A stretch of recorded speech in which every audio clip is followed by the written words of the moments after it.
Ladies and gentlemen, welcome back to another episode of Is This Channel Still Active? Yes, it's still active. All right, I'm working 2 jobs. Gotta pay these student loans off one way or another. All right, but let's get to the positive stuff. We are about 1 month away from Red Zone Sundays, baby. We made it through a long off season, and we've survived a pandemic much worse than COVID this off season. And I'm talking about Russell Wilson's Bronco Country Let's Ride video. I mean, and everyone and their mother's doing it, but we finally made it. And it seems appropriate to give you Boobie's top 10 predictions for this NFL season. And you know I'm going to be 100% right, so you might as well write these down. So without further ado, let's go. Boobie Country, let's ride. I know that's going to look cringy as hell when I edit it. I just know it. All right, so at number 1, the Chicago Bears will go 1-16, and they might even go 0-17. All right. Matt Nagy left this team in shambles. He made this mess, and now Chicago's going to have to pay for it. And you got to feel for Justin Fields, man. Justin Fields has never been put into a position to succeed out there. He's just going to get tossed into that pool of Ohio State bust quarterbacks when he's never been put in a position to succeed. He hasn't had a chance to do anything with this poor management and franchise. It's just been terrible. And I mean, what does he really have to work with there other than David Montgomery? Wide receiver 1? No. I mean, maybe Mooney will have a good season. I don't know how he is because guess what? The O-line's trash. How's Mooney going to have a good season when Fields is running for his life all year? I mean, this team has just taken steps back and back and back. The double doink effectively ruined this franchise, it seemed like. And you got to think, man, it's just Montgomery and Fields, they're going to be having a long season. I wouldn't even pick them up for fantasy because I don't think that's going to work out. Their sack leader, Robert Quinn, he skipped mandatory minicamp, and there's reports out there saying he might not be on the roster by week 1. So that's more bad news for this franchise. I mean, poor roster management and decimating their defense, it's going to make it a very long year in Chicago. So I would put them down as 1-16, maybe even 0-17. If I'm a Chicago fan, I'm already looking at basketball season with the Bulls or hockey season with the Chicago Blackhawks, all right? It ain't going to work out. It's going to be a long year. Number 2, Jalen Hurts takes a massive step forward, and the Philadelphia Eagles are going to win the NFC East. And you got to think, this is a make or break year for Jalen Hurts. There is too much talent in next year's draft where the top 2 guys are going to be quarterbacks C.J. Stroud and Bryce Young. He is officially on the clock right now. But I feel like he's going to rise to the occasion here. Last year was his first full season as a starter. And you got what a first full season looks like. It was good. It wasn't great. At times it was really bad.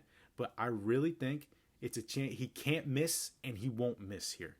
And you got to think, he just got A.J. Brown to pair up with Devontae Smith. He's got a wide receiver 1 and 2. He's got wide receivers on both sides of the field that are playmakers, that are all pro caliber wide receivers that he has at his disposal. How the hell is he going to overthrow them? How the hell is he going to miss them? They're going to make him right every time. He knows what to expect. This guy's a hard worker. He's a grinder. He takes criticism well, and he effectively goes out there and finishes the mission no matter what. Even in a losing effort, he's going to swing until the final second goes off the clock. So I'm definitely putting him down as a very big season coming up. His mobility is going to still be his biggest asset because he's a physical runner.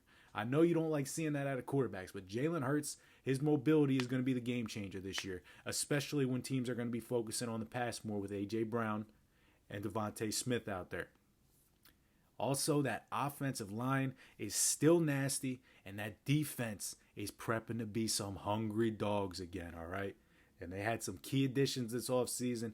Jalen Hurts is going to lead the way for them, and they go as far as he takes them. And I think he's going to take them pretty far this year. Number 3, the Baltimore Ravens win the AFC North. You got to think, this team ain't going to be as injured as it was last year. All right, no more injuries, no more excuses. It's time to get the real Ravens back in the league. All right, and on draft night, it seemed like they flopped. I mean, in the moment, I was sitting there, where's your big wide receiver? You need it. Where's it at? But when you took a step back and actually analyzed their picks, they killed the draft. They made this defense nasty again.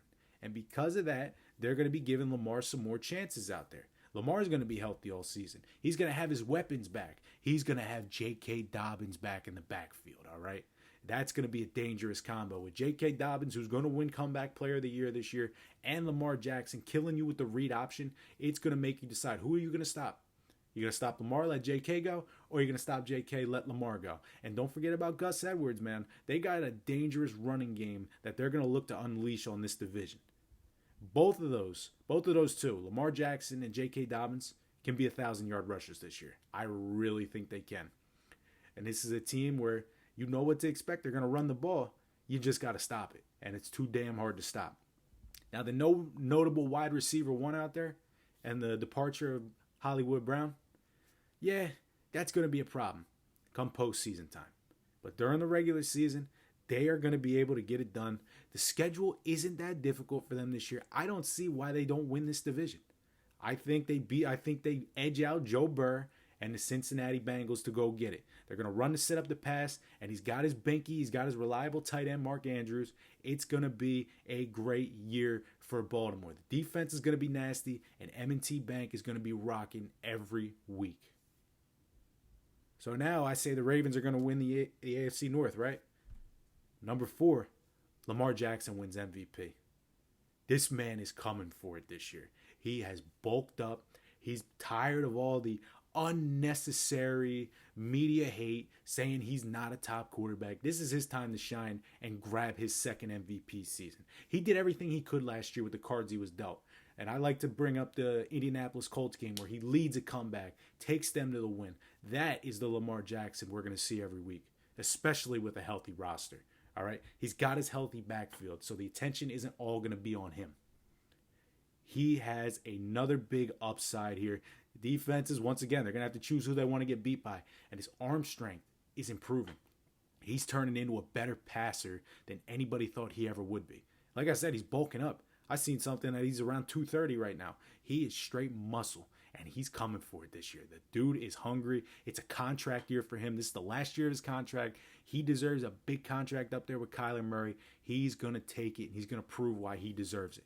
I'm calling it. He's going to have 40-plus touchdowns this year, both rushing and passing. 40-plus touchdowns. Write it down. It's going to happen.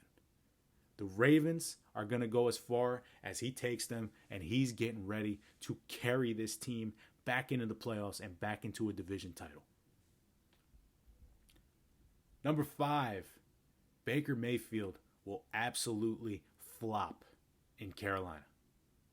All right, you wanted out of Cleveland, Baker. Fine. Here you go. Now you're in Carolina. You have less weapons than you had. You didn't end up on great terms, and it's time to figure out if it really was Cleveland holding him back, or if Odell and Odell's dad were right. It was him holding that team back.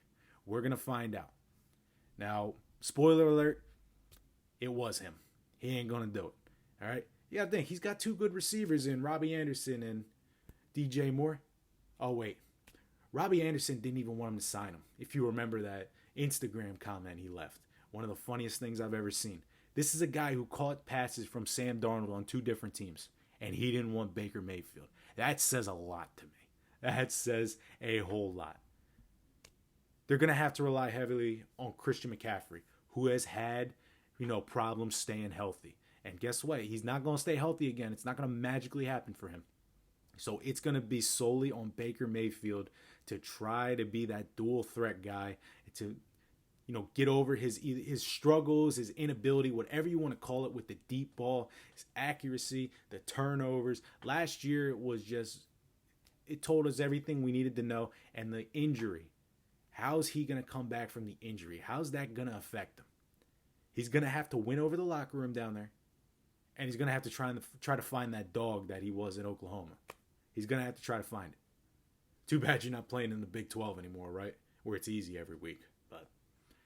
And you got to think, he's got Sam Darnold breathing down his neck, but he's also got Matt Corral. All right? Corral, he had a great college season. He had a great college career. And he's going to be fighting him for that starting spot. He's going to have to be damn good. He's going to have to win over the fans. Because if he starts off bad, those fans are going to start crying and whining for Corral or even Sam Darnold to come back in the game. I'm calling it right now. This is Baker's one and only year in Carolina. and then we'll find out what happens. It might be a rest of his career. He either goes to die a painful death in Detroit or he's a backup. I just don't think he's got it in him to take over. At least not the year they went to the AFC Championship. I think that was a one-year wonder. That was an anomaly. Back to reality for you. All right, number 6. Y'all are going to love this one. The Rams have a Super Bowl hangover. San Francisco wins the division. Now, hear me out here. Hear me out. All right? This isn't agreeable takes with Boobie. This is hot takes with Boobie. All right? So hear me out on this. Matthew Stafford's elbow problems are going to be a huge headline this year. He got his Super Bowl. He's had his stats his whole career. He finally got what he was chasing for. So guess what? I don't have to be nice anymore. I don't have to be nice. I think this might be the beginning of the end for Matthew Stafford, especially if his elbow is messed up as a quarterback. It's not going to end very well for him. They've had retirements. Von Miller leaving. Robert Woods is gone and OBJ is still a free agent. I mean, they do not have the same weapons that they had last year. They have a three-headed monster at running back, but that's 3 alpha males that are going to want the carries. All right, how are you going to play that out with all of them running backs that deserve starting running back touches? I think Cooper Kupp will have under 100 receptions this year. No one's taking him lightly anymore. All right, everyone's going to key in on Cooper Kupp. You're going to have to find another option passing the football. That's just the fact of the matter. I think it's a very long season for them. They barely make it into the playoffs, and they get bounced in the wild card. That's 100% right from Boobie. You heard it here first. I don't think they ride last year's magic to a repeat run.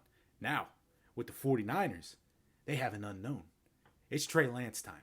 All right, Jimmy Garoppolo, he officially got the yank. He's out. He's back up. They're going to look to trade him.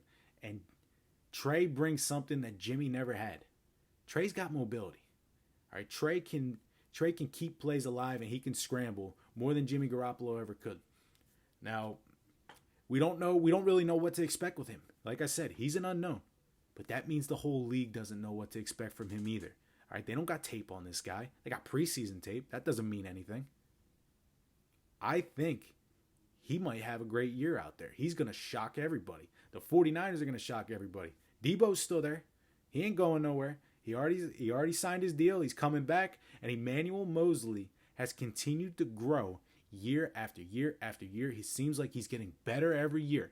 All right, I'd look at him to have another great season. And you got to think, you cannot sleep on these guys. You cannot sleep on these guys. All right, I feel like the Cardinals are going to be a non-factor. I feel like the Seahawks, the Seahawks are going to be the new Jets. And I feel like everybody's going to be looking at the Rams to do what they did last year, and they're not going to live up to it. And it's going to be San Francisco's division for the taking. You heard it here first, baby.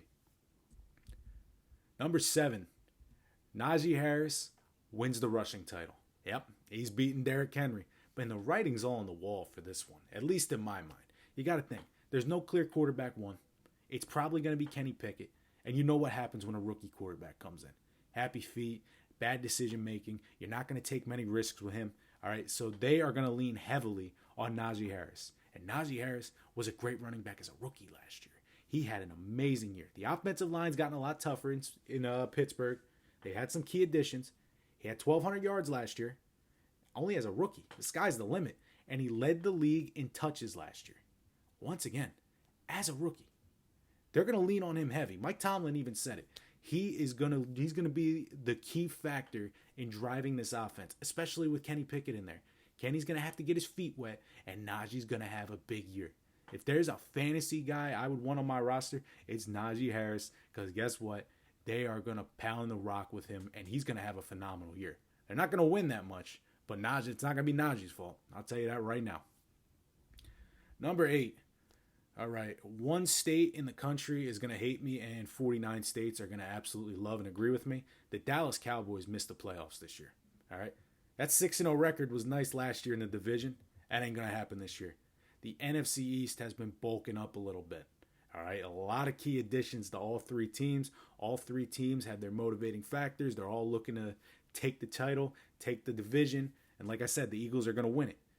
Let's ask some key questions here. Who's going to be wide receiver 2 with CeeDee Lamb?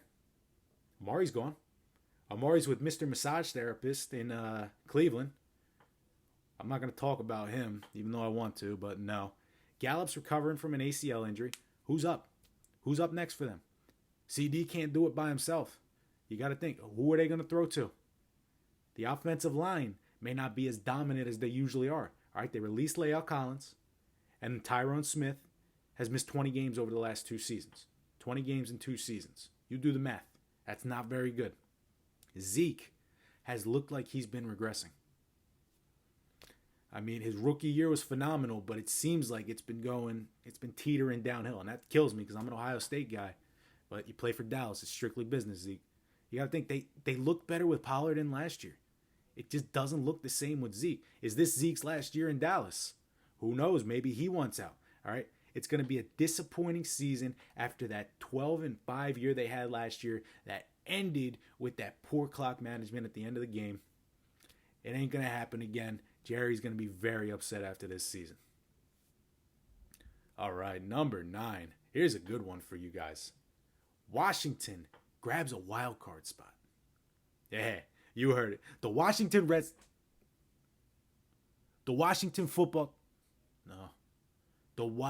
Commanders, all right, after the 3rd friggin' name change. They should have just stayed with the football team because that sounds better than the Commanders. But I know what you're thinking here. How the hell can you pick Washington with Carson, glass bones, and paper skin Wentz at quarterback? I'm going to tell you why. Scary Terry is a great wide receiver. He's been consistent every year he's been in the league. And they just got star wide receiver out of Penn State, Jahan Dotson, who is said to already have some chemistry with Carson Wentz. All right? If they already have chemistry, I'm very curious to see how they do this season. And Wentz, it's going to be a revenge tour for him back in the NFC East. You got to see the Eagles twice a year. I think Wentz, it's going to light a fire under him, and it's going to get him going, actually. They got some grit on the O-line with some signings on there that made him a little tougher to lead the way for Antonio Gibson, who is a dog at running back. This might be a 1,000-yard season for him. I think he's going to pop off this year. He deserves it. And let's not forget that tough defensive line led by Chase Young and supporting cast Deron Payne, Jonathan Allen, and Montez Sweat in a division that has never had a dominant team, that is teeter-tottered, all right? It's always a new champion every year. Someone's moving up, someone's moving down. Every year, there's no stability. Why not Washington? Why not? I feel like everyone's overlooking them, but they have a team that can get through this year, all right? Do not sleep on the Commanders. They can get by. And number 10, my Super Bowl champion for the year. The Buffalo Bills are going to win the Super Bowl this year. I don't know if you can argue me on a team that deserves it more than Buffalo. I really don't. This team was 13 seconds away from a Super Bowl run last year. I don't know if they would have won it, but they were 13 seconds away from a Super Bowl run. That close. One of the greatest games in playoff history saw the Chiefs best the Bills once again. For this team, they need it, all right? And they went through that stretch in the 90s where they lost multiple Super Bowls. This is a city that has been begging for a winner.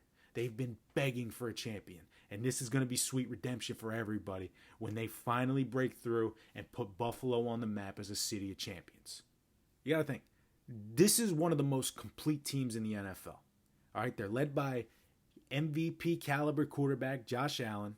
All right, you got Diggs, you got Jamison Crowder, you got Dawson Knox, he's been all right.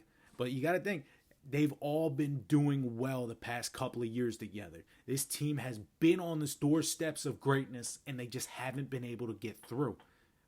Third time's the charm in my eyes. That's how I'm seeing it. The main questions for this team will be at running back. Who's going to take over? Who's going to be the number one guy? And how are they going to perform? But honestly, I don't think it's that big of a question. I think they're going to be able to run the ball very well. They have a key addition on that nasty defense, that stacked defense with Von Miller. All right, he's going to be up in the AFC East, and it's going to be a dogfight in there. He's going to have sacks on sacks on sacks against the Dolphins, against the Jets, so he's going to have a good time there. It may be now or never for this team. If they don't win it now, they're either going to have to make a decision on either rebuilding with some youth or being like the Rams last year, selling the future for instant success. So it's got to be now if I'm the Buffalo Bills. Now, I know I gave you these 10 predictions, and I know I said they're 100% right. But until week 1, guys, we won't know a damn thing. First of all, we won't know how good someone's going to do until week 1. We're not going to know what teams are legit until around week 6. So what I'm trying to tell you right now is make the predictions. Have fun, put your hot takes out there. But just sit back and enjoy it, everybody. Because guess what? Football is back. It's time for all the other sports to sit down. The grown man sport's back. It's time to get back to work. Peace, love, hot takes with Boobie. Like I said, it's football season. We're getting active again. So like, comment, subscribe, follow on all the socials, Instagram, Twitter, TikTok. Just staying active, man. I'm trying to get back into this.